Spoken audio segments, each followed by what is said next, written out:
Hello my dear students, welcome to all on our YouTube channel Get Mastermind. तो I hope आपको पीछे के lectures clear हो रहे होंगे।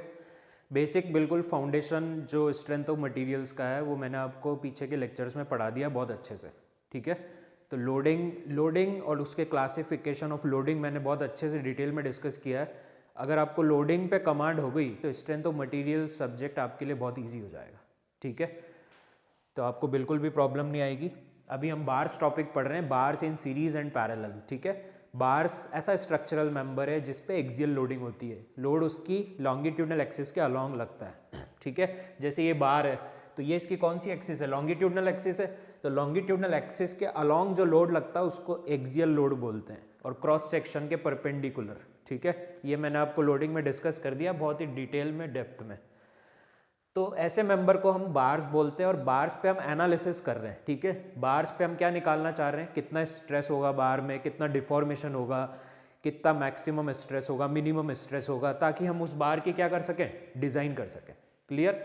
डिज़ाइन कर सकें, हमारी डिज़ाइन परफेक्ट हो, फेल नहीं हो, उसी के लिए हम ये सब पढ़ रहे हैं। ठीक है, तो मैंने क्या डिस्कस किया था? सबसे पहले बार्स अपन सीरीज पढ़ रहे थे, अभी सीरीज कनेक्शन पढ़ रहे हैं, पैरेलल नहीं पढ़ रहे। मतलब एंड टू एंड कनेक्टेड है, एक बार ऐसे, उसके बाद ऐसे बार, फिर एक बार ऐसे, इसके आगे ऐसे कनेक्टेड है बार्स, उनको सीरीज कनेक्शन कहते हैं। और उसमें भी अपन कौन सा पढ़ रहे हैं? केस 1 पढ़ रहे हैं, जिसमें बार्स को हम सिर्फ एक ही एंड से फिक्स करेंगे।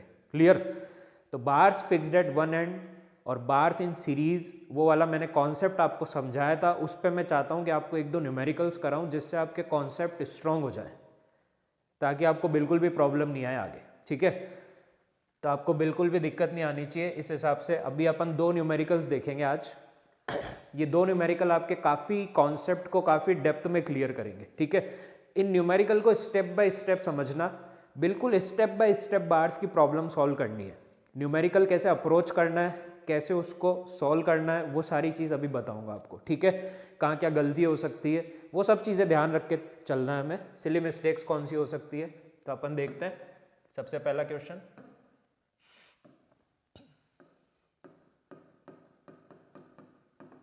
इसका सॉल्यूशन देखते हैं अपन। ठीक है, फॉर द कंपाउंड बार है शोन इन द फिगर। ये कंपाउंड बार है, कंपाउंड और कॉम्पोजिट आपको पता ही है, दो बार अलग अलग मटेरियल की, अलग अलग एरिया ऑफ क्रॉस सेक्शन के आपस में हम जोड़ देते हैं, उसको हम बोलते हैं कंपाउंड या कॉम्पोजिट बार। ठीक है, अलग अलग मटेरियल्स की बनी हुई, आपस में उनको जोड़ दिया अपन ने। तो ये अपन को एक कंपाउंड बार दे रखी है, इसमें अपन को क्या फाइंड करना है? Determine the ratio of maximum and the minimum stress induced in the member.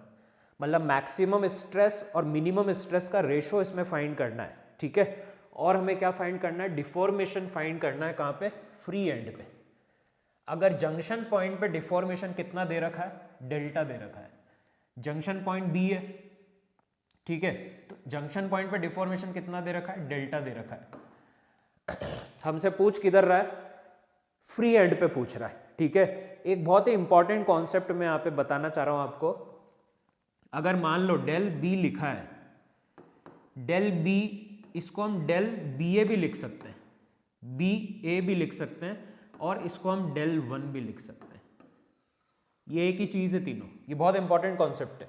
मतलब अगर जंक्शन पॉइंट का डिफॉर्मेशन गिवन है तो इसका मतलब वो डिफॉर्मेशन इस पर्टिकुलर बार का डिफॉर्मेशन है, 1 वाली का। ठीक है, अगर मान लो डेल बी गिवन है तो इस बार का डिफॉर्मेशन हमें पता है। अगर मुझे डेल सी दे दिया उसने, डेल सी दे दिया, डेल सी दे दिया, मतलब अब ये बार डिफॉर्म करेगी तो इसके साथ ये भी तो जुड़ी हुई है, तो ये भी डिफॉर्म करेगी, तो डेल सी का मतलब हो गया टोटल डिफॉर्मेशन।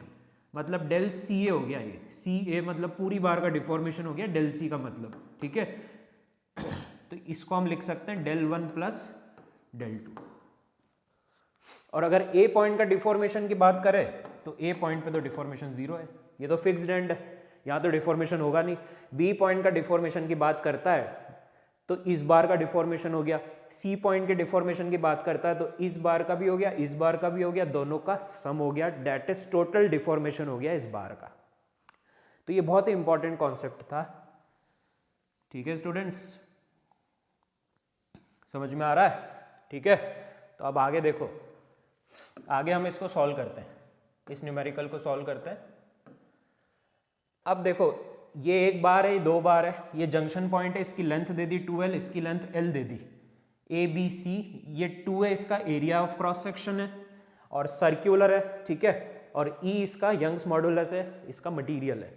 इसका यंग्स मॉडुलस है 2e, मतलब इसका मटेरियल अलग है, इसका मटेरियल अलग है। इसका एरिया ऑफ क्रॉस सेक्शन कितना है, 2a है, और इसका area of cross section a है। ये चीजें हमें गिवन दे दी उसने। तो सबसे पहला स्टेप क्या है, अब देखो स्टेप बाय स्टेप समझा रहा हूं। फर्स्ट स्टेप हमारा क्या होता है, बार्स को सॉल्व करने का फर्स्ट स्टेप, पहला स्टेप होता है net load acting on the बार, ठीक है। तो पहला स्टेप क्या है अपना कि नेट लोड कितना है बार पे, net load acting on the बार, ठीक है। Net load acting on the bar, net load के लिए मैंने एक साइन कन्वेंशन बताया था, जो लोड राइट की तरफ लग रहे हैं उनको पॉजिटिव लेंगे, जो लोड लेफ्ट की तरफ लग रहे हैं उनको नेगेटिव लेंगे, ठीक है। लेकिन इस पर्टिकुलर बार पे तो एक ही लोड है, तो इस पूरी बार पे जंक्शन पे तो लोड लग नहीं रहा, सिर्फ एक ही लोड लग रहा है P। तो नेट लोड इस बार पे कितना हो गया, P हो गया टूवर्ड्स राइट। आया समझ में? पहला स्टेप है नेट लोड निकालेंगे बार पे जो P लग रहा है टूवर्ड्स राइट। सेकेंड स्टेप पे आ जाओ। सेकेंड स्टेप क्या है, सेकेंड स्टेप है reaction at the fixed and, ठीक है। ये सेकेंड स्टेप है, फिक्स्ड एंड पे रिएक्शन अप्लाई करेंगे। कितनी करेंगे, नेट लोड के जस्ट अपोजिट हम रिएक्शन अप्लाई करेंगे, ठीक है। रिएक्शन कितनी हो जाएगी हमारी, रिएक्शन हो जाएगी हमारी नेट लोड के just opposite, that is R A कितना हो जाएगा हमारा, P हो जाएगा, लेकिन इसका डायरेक्शन हो जाएगा अपोजिट। तो हमने क्या किया, नेट लोड के अपोजिट एक रिएक्शन लगा दी जो कितनी होगी हमारी P, that is R A is equal to P। ये सेकेंड स्टेप है। क्लियर है स्टूडेंट्स? पहला step net load acting on the bar, net load मिल गया, पूरी बार पे नेट लोड पता चल गया, उसके अपोजिट फिक्स्ड एंड पे रिएक्शन फोर्स अप्लाई करेंगे, उसी मैग्नीट्यूड का बट डायरेक्शन अपोजिट होगा, ठीक है। तो उसी मैग्नीट्यूड का P अप्लाई करा, लेकिन डायरेक्शन क्या है, अपोजिट है। तीसरा स्टेप, रिएक्शन आ गई, तीसरा स्टेप है मेथड ऑफ सेक्शन लगाएंगे, जो आपको लास्ट लेक्चर में समझाया था कि मेथड ऑफ सेक्शन से हम क्या करेंगे, पर्टिकुलर बार पे लोड फाइंड करना सीखेंगे कि इस बार पे लोड कितना है, इस बार पे लोड कितना है, ठीक है। तो मेथड ऑफ सेक्शन कैसे करते हैं अपन, मेथड ऑफ सेक्शन के लिए मैं क्या करता हूं, इस बार पे मुझे लोड निकालना है तो मैं इसका क्या बना दूंगा, सेक्शन बना दूंगा, ठीक है। इसका मैंने सेक्शन बना दिया, सेक्शन के लेफ्ट हैंड साइड का अलजेब्रिक सम ले लेंगे लोड का, या सेक्शन के राइट हैंड साइड का अलजेब्रिक सम ले लेंगे। यही था मेथड ऑफ सेक्शन। इस पर्टिकुलर बार पे अगर लोड निकालना है तो इसका सेक्शन बना दिया, सेक्शन के लेफ्ट हैंड साइड का लोड का अलजेब्रिक सम ले लेंगे, या फिर सेक्शन के राइट हैंड साइड का लोड का अलजेब्रिक सम ले लेंगे, कोई सा भी ले सकते हो, कोई सा भी ले सकते हैं इसमें अपन, ठीक है। तो मैं लेफ्ट हैंड साइड का ले लेता हूं। तो इस पर्टिकुलर बार पे ये लोड टेंसाइल नेचर का है, तो P1 पे लोड कितना आ गया मेरा, प्लस P। ऐसे ही P2 पे निकालेंगे, P2 पे निकालने के लिए मैंने इसका सेक्शन बना दिया, ये देखो। अब सेक्शन के राइट में ले लो चाहे लेफ्ट में ले लो अलजेब्रिक सम, राइट में लोगे तो भी उतना ही आएगा, लेफ्ट में लोगे तो भी उतना ही आएगा। राइट में लेते हैं तो कितना आ रहा है, प्लस P आ रहा है, लेफ्ट में भी प्लस P आएगा। ये भी टेंसाइल नेचर है, ये भी टेंसाइल नेचर है। कुल मिला के मेथड ऑफ सेक्शन क्या कहता है, पर्टिकुलर बार पे लोड निकालना है तो इसका सेक्शन बना दो, सेक्शन के लेफ्ट हैंड साइड का लोड का अलजेब्रिक सम ले लो, या सेक्शन के राइट हैंड साइड का लोड का अलजेब्रिक सम ले लो, वो इस पर्टिकुलर बार पे ऊपर क्या होगा, लोड होगा, ठीक है। यही हमारा मेन एम होता है इसमें, लोड फाइंड करना, ठीक है। यहां तक आ गए हम, लोड फाइंड करना सीख गए। अब अपन आगे चलते हैं, अब अपन चलते हैं फोर्थ स्टेप पे। लोड आ गया अपने पास, अब वो पूछ रहा है मैक्सिमम और मिनिमम स्ट्रेस जो इसमें इंड्यूस हो रहे हैं उसका रेशो पूछ रहा है। मतलब अपने से क्या पूछ रहा है वो, sigma maximum divide by sigma minimum पूछ रहा है, ठीक है। तो अपन अलग अलग फाइंड कर लेते हैं जिससे कभी गलती नहीं होगी। मैक्सिमम स्ट्रेस किस में होगा, स्ट्रेस क्या होता है, sigma is equal to stress क्या होता है, लोड बाई एरिया होता है। स्ट्रेस ज्यादा किस में होगा, जिसका एरिया कम होगा, इनवर्स रिलेशन है ना, इनवर्सली प्रोपोर्शनल है, जिसका एरिया कम होगा उस पर स्ट्रेस ज्यादा होगा। एरिया कम किसका है, यहाँ पे इसका है, इसका एरिया ए है, तो इस पे स्ट्रेस क्या होगा, मैक्सिमम होगा। कितना होगा, P बाय ए। क्लियर है ये चीज। मिनिमम स्ट्रेस किस पे होगा, मिनिमम स्ट्रेस किस पे होगा, स्ट्रेस कम किस पे होगा, जिसका एरिया ज़्यादा होगा, एरिया ज़्यादा इसका है तो इस पे स्ट्रेस कितना होगा, P बाय इसका एरिया कितना है 2A। लोड तो दोनों पे P है लेकिन इसका एरिया कितना है 2A। ठीक है, अब हमें क्या निकालना है, रेशो निकालना है। तो रेशो कैसे निकाल लेंगे हम, रेशो कैसे निकाल लेंगे हम, हमें क्या निकालना है, अब sigma max divided by sigma minimum, ये रेशो फाइंड करना है हमें। तो ये रेशो कैसे निकालेंगे हम, इसको इससे डिवाइड कर देंगे तो P upon A divided by P upon 2A, P से P कैंसिल, A से A कैंसिल, 2 गया ऊपर, रेशो कितना है अपना 2। Maximum bye minimum stress induce का रेशो कितना आया 2। ये क्लियर है कॉन्सेप्ट, ठीक है। नेक्स्ट कॉन्सेप्ट क्या है, नेक्स्ट अपने से पूछ रहा है deformation at the free and. अगर जंक्शन पॉइंट पे डिफॉर्मेशन कितना दे रखा है, डेल्टा दे रखा है, PL बाई ए ही होता है डेल्टा, ठीक है। जंक्शन पॉइंट पे डिफॉर्मेशन कितना डेल्टा दे रखा है, तो फ्री एंड पे डिफॉर्मेशन कितना होगा, ठीक है। फ्री एंड पे डिफॉर्मेशन निकालना है हमें, फ्री एंड पे, फ्री एंड पे डिफॉर्मेशन कितना होगा। फ्री एंड पे मैंने बताया आपको सी पॉइंट पे डिफॉर्मेशन पूछ रहा है, तो सी पॉइंट पे डिफॉर्मेशन क्या होगा, इस बार का डिफॉर्मेशन प्लस इस बार का डिफॉर्मेशन, तो दैट इज टोटल डिफॉर्मेशन हो गया भाई। सी एंड पे डिफॉर्मेशन क्या हो गया, टोटल डिफॉर्मेशन हो गया ना, del 1 प्लस del 2, आ रहा है समझ में। और del 1 क्या है, del 1 तो डेल्टा है, del 1 तो अपन को डेल्टा दे रखा है ना, del 1 मतलब इस बार का जंक्शन पॉइंट का डिफॉर्मेशन कितना दे रखा है, डेल्टा। तो ये तो अपन को कितना दे रखा है, डेल्टा दे रखा है, और del 2 अपन निकाल लेंगे, तो del 2 कितना हो जाएगा, ये तो अपन को डेल्टा दे रखा है, प्लस del 2 कितना हो जाएगा, P2L2 बाय A2E2। तो इसको क्या लिख सकते हैं अपन, डेल प्लस ये कितना हो जाएगा P2L2 बाय A2E2। P की वैल्यू P है, लेंथ कितनी है इसकी L है, और A2 कितना है, A2 अपना A है, और ये कितना है अपना 2E है। ये कितना हो गया PL बाई 2AE, और ये PL बाई AE, या फिर इसको ऐसे नहीं करके अपन डायरेक्ट कर सकते हैं, ठीक है। टोटल डिफॉर्मेशन निकालना है तो अपन डायरेक्ट निकाल सकते हैं, वैसे कर लो, बाद में जाके उसको ऐड कर देंगे। तो क्या हो गया del 1 प्लस del 2 क्या हो गया, del 1 हो गया P1 L1 बाय A1E1, इसमें आपको कन्फ्यूजन नहीं होगा, plus P2 L2 bye A2E2, ठीक है। P1 की वैल्यू P है, लेंथ कितनी है 2L, डिवाइडेड बाय एरिया कितना है 2A, multiply by E, plus इसका है P, लेंथ कितना है इसका L, डिवाइड बाय एरिया कितना है इसका A इंटू 2E। तो इसका LCM कितना आ गया अपने पास, 2AE LCM आ गया, तो इससे ये कट गया, तो ये 2PL हो गया, प्लस ये PL हो गया। तो हमारे पास जो फाइनल डिफॉर्मेशन आया वो कितना आया, 3PL अपॉन 2AE। और डेल्टा की टर्म्स में भी लिख सकते हैं, मैंने अभी बताया है आपको, ठीक है। क्या बताया कि ये अपना डेल्टा है, तो इसको अपन ऐसे भी लिख सकते हैं 3/2 डेल, ये इसका आंसर। आई होप आपको समझ में आया होगा कि क्या होता है डिफॉर्मेशन के बारे में, सब पता चल गया हमें, ठीक है। तो 3PL/2AE के, ये प्लस में आया ना, ये प्लस में आया, 3PL/2AE मतलब क्या है प्लस का, मतलब ये बार क्या कर रही है, 3PL/2AE के मैग्नीट्यूड से एलोंगेट कर रही है। ये बार क्या कर रही है, एलोंगेट कर रही है, किस मैग्नीट्यूड से, 3PL/2AE के मैग्नीट्यूड से ये बार क्या कर रही है, एलोंगेट कर रही है, खींच रही है, ठीक है। ये क्वेश्चन क्लियर। अब आ जाओ नेक्स्ट क्वेश्चन पे। डिटरमिन द फॉलोइंग, क्या क्या फाइंड करना है, एक कंपाउंड बार गिवन है अपन को, इसमें हमें क्या क्या फाइंड करना है, देखो इसमें B और C हमारे जंक्शन पॉइंट्स हैं, रिएक्शन निकालनी है एक तो फिक्स्ड एंड पे, पहली चीज, ठीक है, रिएक्शन फिक्स एंड पे निकालनी है पहली चीज। दूसरी क्या निकालनी है, रेशो निकालना है मैक्सिमम और मिनिमम स्ट्रेस का, मैक्सिमम और मिनिमम स्ट्रेस का रेशो फाइंड करना है।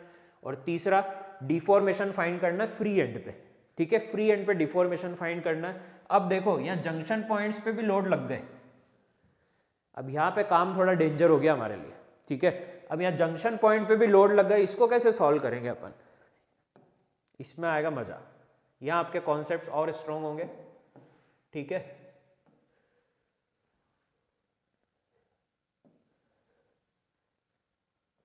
देखो अब ध्यान से इधर, ठीक है स्टूडेंट्स, सॉल्यूशन देखो इसका। सॉल्यूशन कैसे करेंगे इसको सॉल्व? सबसे पहला स्टेप बाय स्टेप समझ लो इसको। स्टेप बाय स्टेप करोगे तो बार्स में कभी गलती नहीं होगी। अगर स्टेप बाय स्टेप नहीं किया तो बार्स में गलती हो जाएगी, चाहे माइनस प्लस की गलती हो, सारा आंसर गलत हो जाएगा। ठीक है, तो स्टेप बाय स्टेप करेंगे। सबसे पहला स्टेप होता है अपना net load acting on the बार, भूलना नहीं है।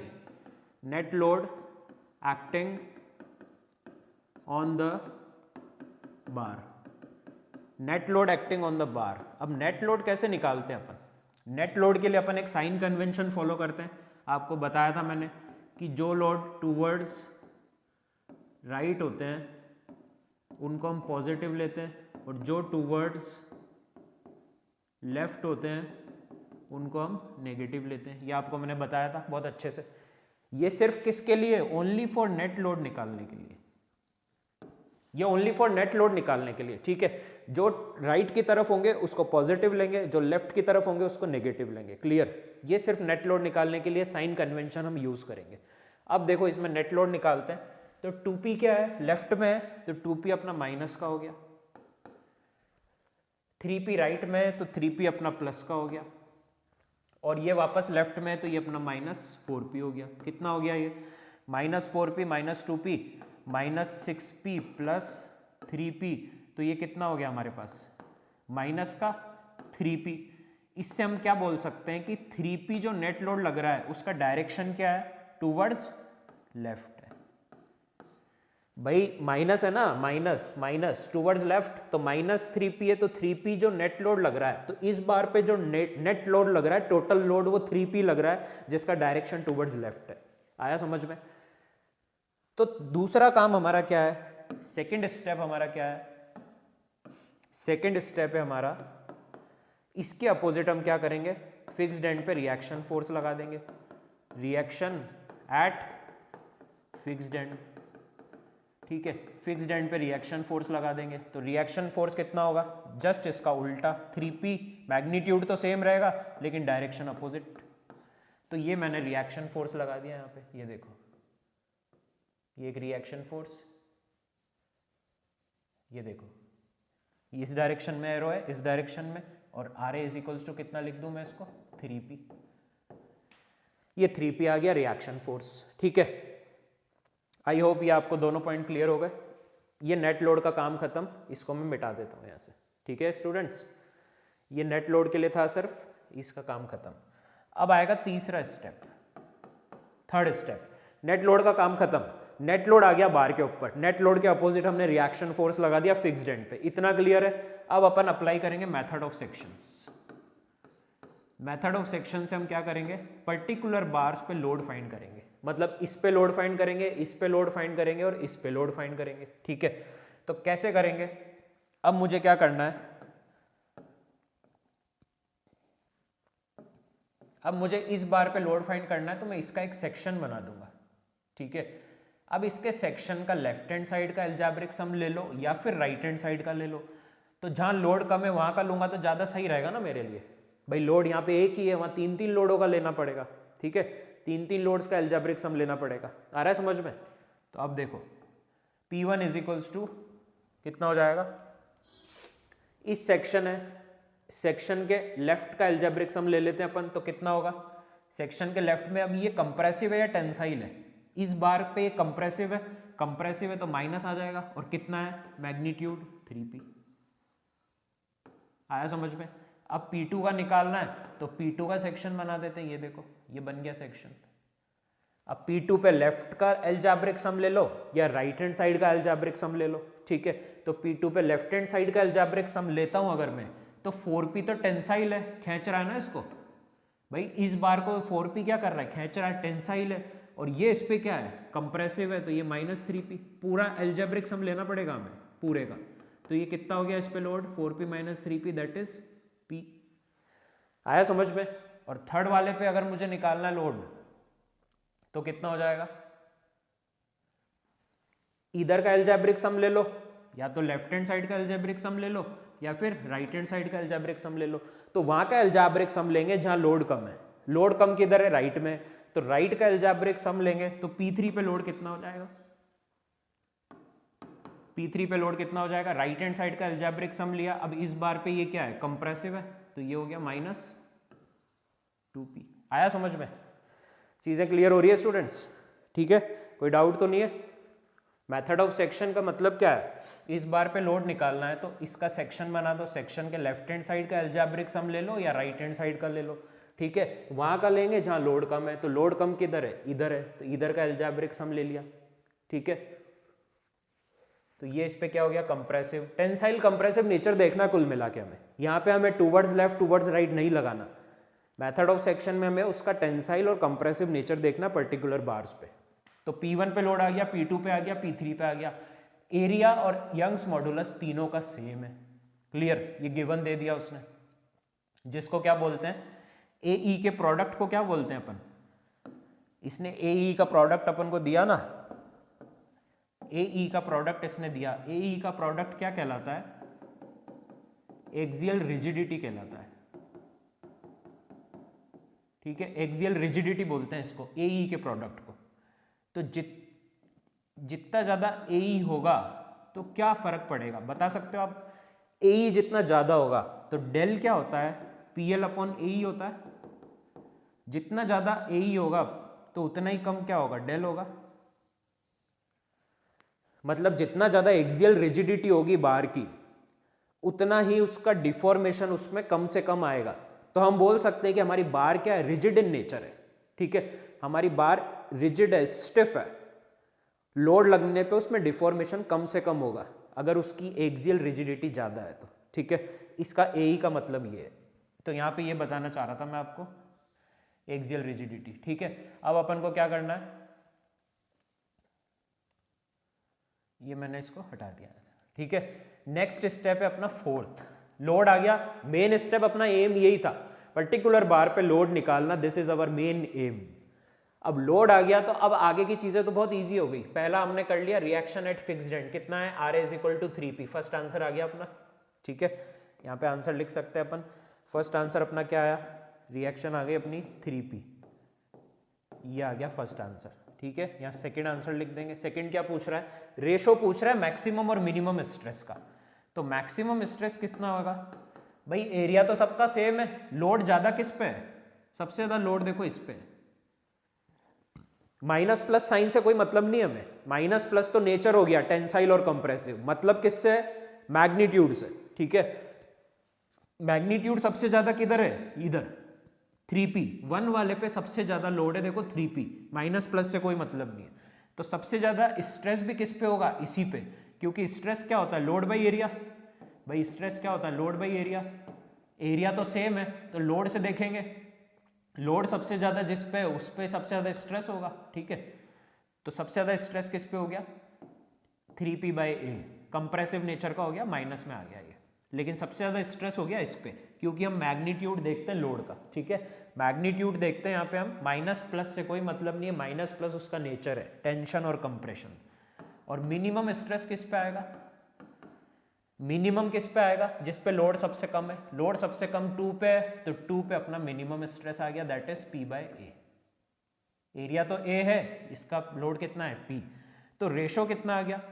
रेशो में हम माइनस प्लस साइन को इंक्लूड नहीं करते। ठीक है, रेशो है वो। तो मैक्सिमम कितना हो गया? 3P/A upon P/A। A से A कट गया, P से P कट गया, सब कट गया, तो बचा 3। तो हमारे पास रेशो कितना आया? 3 आया। सेकेंड आंसर क्या आया हमारे पास? Sigma maximum divide by sigma minimum, इसका रेशो आया हमारे पास 3। Clear students? समझ में आया ये? तो मैक्सिमम और मिनिमम स्ट्रेस इंड्यूस का रेशो आ गया 3। अब क्या है हमारे पास? Deformation at the free end of the compound bar. ठीक है, इसको मैं हटा रहा हूं यहां से। फ्री एंड पे डिफॉर्मेशन निकालना है। लोड को कहीं लिख लेते हैं अपन। P2 पे कितना लोड आया था अपना? 4P tensile, 4P minus P2 पे P आया था, और P3 पे कितना लोड आया था? -2P। ठीक है, यहां लिख दें P1 पे लोड कितना आया था अपना? -3p, P2 पे लोड कितना आया था P, और P3 पे लोड आया था अपना -2p। अब इसको हटा देते हैं यहाँ से। अब हमें क्या करना है, डिफॉर्मेशन निकालना है कहाँ पे, मैक्सिमम मिनिमम स्ट्रेस का इंड्यूस का रेशो क्लियर है आपको? ठीक है स्टूडेंट्स, अब देखो, अब अपन को क्या फाइंड करना है, नेक्स्ट डिफॉर्मेशन निकालना है फ्री एंड पे of the compound bar. Third step, third part, free and पे डिफॉर्मेशन निकालना है। अब हमें पता है फ्री एंड पे पूछ रहा है, तो भाई इस बार ये बार तो एलोंगेट या कॉन्ट्रैक्ट करेगी, इसमें तो डिफॉर्मेशन आएगा। अब इससे ये जुड़ी हुई है तो इसमें भी आएगा, और इससे ये जुड़ी हुई है तो इसमें भी आएगा। तो कुल मिला के अगर फ्री एंड पे डिफॉर्मेशन पूछ रहा है, मतलब डेल डी पे पूछ रहा है, तो वो हो गया इस बार का टोटल डिफॉर्मेशन। ये चीज आपको समझनी बहुत जरूरी है। फ्री एंड पे पूछ रहा है मतलब वो इस बार का क्या हो गया, टोटल डिफॉर्मेशन हो गया। अगर हमसे बी पॉइंट पे पूछता तो हम डेल 1 निकालते, सिर्फ इसी बार का होता। सी पॉइंट पे पूछता तो इसका भी होता, और इससे ये भी जुड़ी हुई है तो इसका भी होता। आया समझ में? ठीक है, तो हमसे फ्री एंड पे पूछा तो इस पूरी बार का हो गया del 1 plus del 2 plus del 3। तो डेल टोटल कितना हो गया, डेल टोटल पूछ रहा है कुल मिला के फ्री एंड पे। तो डेल 1 को क्या लिख सकते हैं अपन, P1 L1 by A1 E1 plus P2 L2 by A2 E2 plus P3 L3 by A3 E3, ये लिख सकते हैं। ठीक है, अब देखो length area E, L A E तीनों का सेम है, तो L बाय ए को मैं बाहर ले सकता हूँ कि नहीं, बिल्कुल ले सकता हूँ। तो अंदर क्या बचा, P1 plus P2 plus P3 बचा। This is our del total. Clear?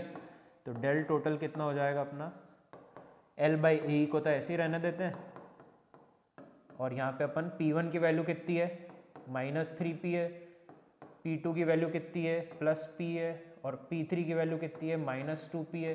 तो ये कितना बचा, -5p plus 4p, that is -4p L by A.